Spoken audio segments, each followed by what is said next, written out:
Entrevista Venevisión. Líder en opinión. Por tu canal independiente, Venevisión. ¿Qué tal, amigos? Muchísimas gracias por acompañarnos en Entrevista Venevisión, tal cual como lo anunciamos. Ya está aquí en el estudio con nosotros Douglas León Natera, él es presidente de la Federación Médica Venezolana. Gracias por acompañarnos. Muchas gracias a ustedes por la invitación y espero poder darle la información que requiere el país en relación a la salud y los hospitales. Así es un tema que necesariamente nos convoca más a la reflexión sin pasión, sino también a ver cómo está el panorama. Usted daba dos diagnósticos de la salud que en citas textuales aparecieron publicados hoy en primera plana en varios periódicos de circulación nacional, que hablaba de el holocausto de la salud y que también se había puesto en la guillotina a la salud. Daba cifras alarmantes el día de ayer cuando estaba realizando la convocatoria de una manifestación el día de la mañana para el sector salud, en las cuales se dan cuenta de que solamente hay un 4% de medicina en los centros de salud pública para atender las distintas enfermedades. Yo quisiera que usted nos diera un diagnóstico específico de la salud en Venezuela. ¿Este paciente puede mejorar? Es posible que sí. Desafortunadamente, este gobierno no ha querido escuchar al sector salud. El equipo de salud permanentemente está exigiéndole al representante gubernamental en los hospitales que dote, que busque el insumo. Desafortunadamente no es así. El año 2001 le decíamos ya a este gobierno que teníamos unas carencias del 70% de insumos y medicamentos. Y yo creo que se rieron de nosotros, porque también en esa oportunidad teníamos un repunte del dengue y en la semana 35 de ese año, el año 2001, teníamos un fallecido y algo así como 23.300 casos de dengue. Al final hubo más de 83.000 casos y 16 muertos.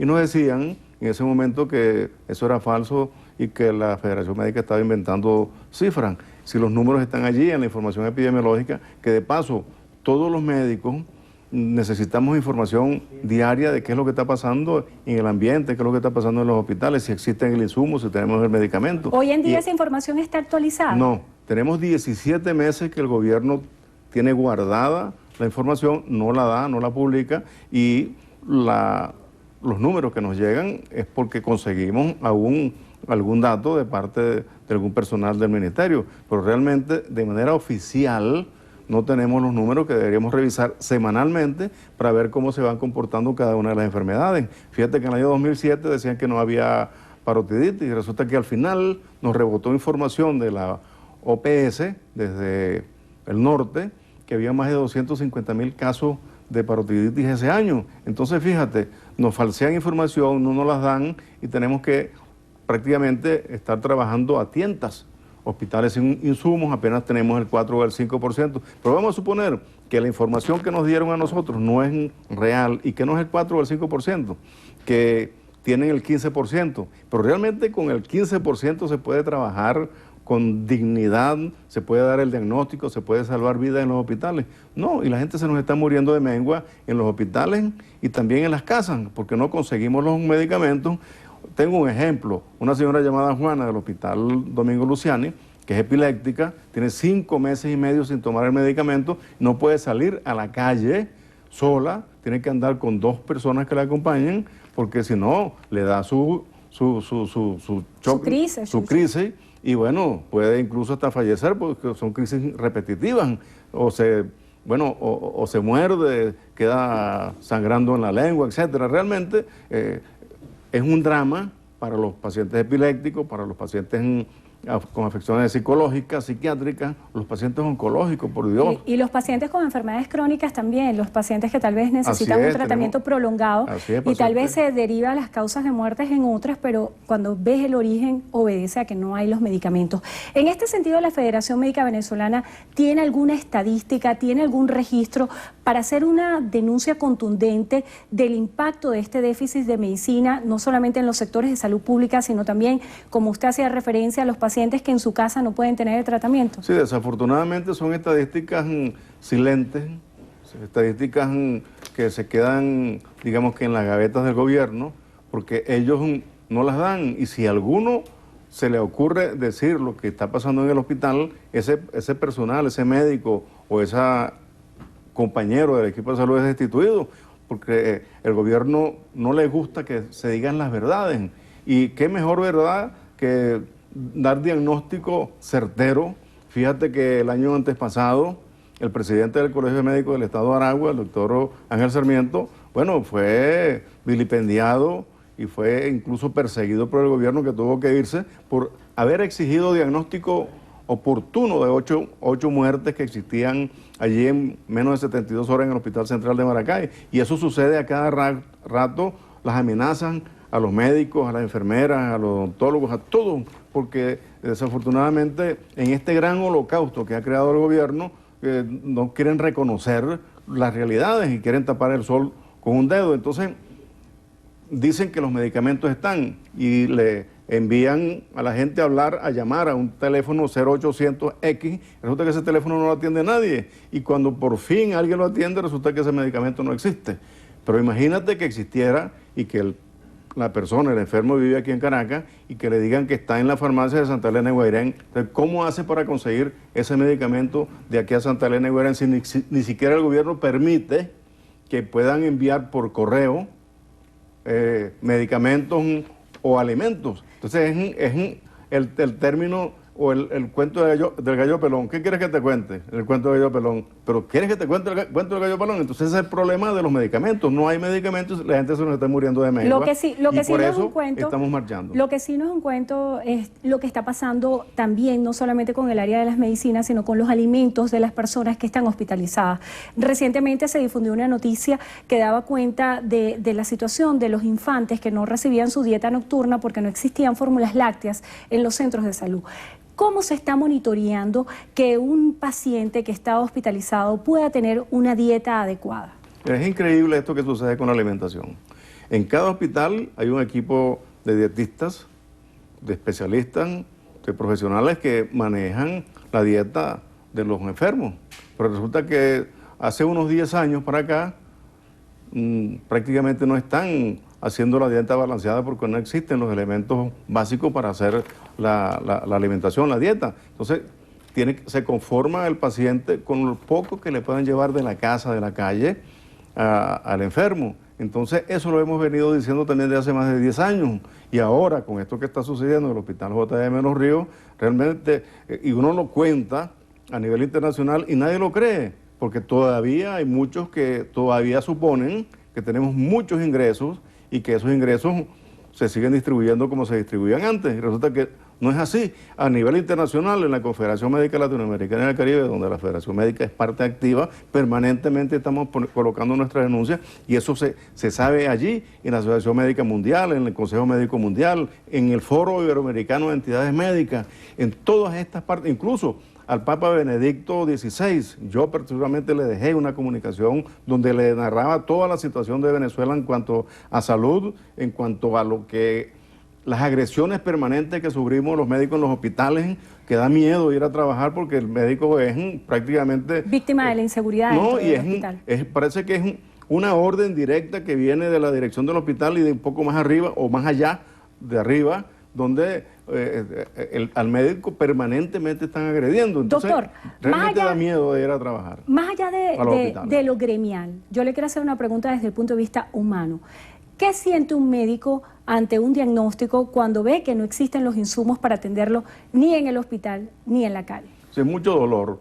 El médico sufre igual que el paciente, porque cuando tú le estás dando un diagnóstico a un padre por un niñito que tiene una insuficiencia renal, por ejemplo, o tiene un reflujo, una infección gravísima en los riñones, o tiene cáncer, o a una madre que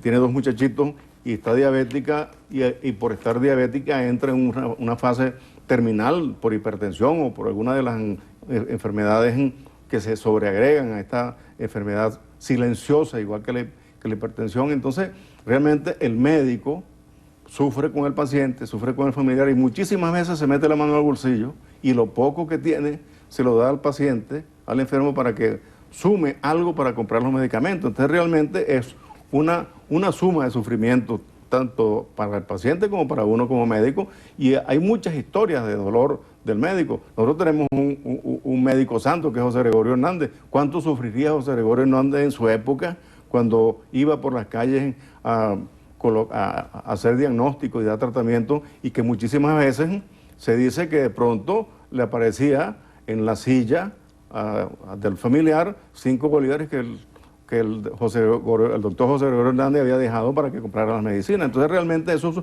son cuentos de muchos médicos que se sienten, y nosotros las guardamos en nuestros archivos para referirlos en eso. Doctor, de decir las cosas que sufrimos. Desde la perspectiva gremial, ¿cómo se ha tratado de abordar el tema del acercamiento con la ministra de Salud? ¿Y cómo se ha tratado también de abordar este tema desde la Asamblea Nacional? Estaba leyendo que usted también hacía un exhorto para la necesidad de una modificación de la ley para el ejercicio de la medicina. Incluso también hablaba de la necesidad de ajustes para el ejercicio de la medicina. Desde lo gremial, ¿cómo hacer este acercamiento sin prejuicios políticos? Bueno, en eso hemos estado permanentemente con estos ministros que recientemente ha nombrado el presidente Maduro, que han sido 6 en estos casi 3 años que tiene el presidente Maduro de actividades. Y a cada uno de ellos, sin mencionar los anteriores, a cada uno de ellos apenas llega, nosotros le hemos enviado nuestra comunicación de felicitaciones, etcétera, y además pidiéndole reunión para plantear los urgentes problemas que existen a nivel hospitalario, de la inseguridad, de la dotación, del salario del médico, de la contratación colectiva que nos las tienen congeladas desde el año 2003 porque no quieren sentarse con la Federación Médica Venezolana. Y ahí es donde viene también el exhorto que le hacemos a los médicos asambleístas, que acepten la convocatoria que le ha hecho la Federación Médica, e incluso una solicitud que le hicimos al diputado Pizarro hace 12 días para reunirnos con él y llevarle la información y buscar soluciones a través de la Asamblea Nacional, y aún no hemos tenido respuesta. Por eso el exhorto, no solo a los diputados médicos, sino también al presidente de la Comisión de Seguridad Social, para que podamos llevar por una sola vía el planteamiento y buscarle soluciones según nuestra perspectiva, según la perspectiva política de la Asamblea Nacional, según la perspectiva gremial, que es la que nosotros estamos planteando en política de salud, porque realmente tenemos una ley del ejercicio de la medicina que es chavista, y me disculpan, ¿por qué le pongo ese apellido? Porque la modificaron los diputados anteriores sin discusión, no fue llevada a ninguna instancia gremial de ninguno de nosotros, de los sectores de la salud, y la aprobaron entre gallos y medianoche, y esa ley modificó alrededor de 23 a 25 artículos y eliminó 11 o 12 artículos que se refieren a la Federación y los colegios de médicos. Entonces, esa ley del ejercicio de la medicina deben revisarla los diputados con la opinión de la Federación Médica Venezolana.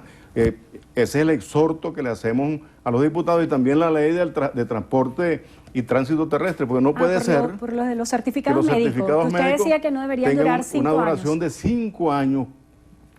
Un enfermo varía, mejora quizás de un día para otro y se enferma en minutos. Entonces, ¿cómo va a durar un certificado para conducir vehículos automotores 5 años? Doctor, se nos está agotando el tiempo. Yo quisiera que brevemente me dijera si es cierta alguna información que se difunde del repunte de algunas epidemias que se consideraban erradicadas en nuestro país. Sí, efectivamente, tenemos una gran cantidad de enfermedades endémicas, epidémicas, emergentes y reemergentes que han repuntado y se han establecido. ¿Cómo cuáles? Por ejemplo, la malaria es una enfermedad que el doctor Gabaldón la execró de Venezuela, quedaron unos brotes mínimos y resulta que ahora tenemos hasta más de 130.000 casos como el año pasado de malaria, y de esos 130.000 casos el 80% están en el estado de Bolívar. Doctor, se nos agotó el tiempo. Brevemente, la concentración de mañana hora y lugar. Mañana, toda esta suma de cosas nefastas en contra de la salud del pueblo de Venezuela y la ausencia de medicamentos, el próximo miércoles, mañana a las 10 de la mañana vamos a estar en la Plaza Alfredo Sadel protestando con pancartas, concentrados los médicos, todo el equipo de salud, el sector laboral, sindical, los estudiantes, los enfermos, los familiares, para que este gobierno tome conciencia de lo que está pasando y realmente en serie la dotación y luche por la salud del pueblo de Venezuela. Bueno, muchísimas gracias, Douglas León Natera, presidente de la Federación Médica Venezolana. Gracias por acompañarnos y gracias a ustedes. Que tengan todos feliz tarde.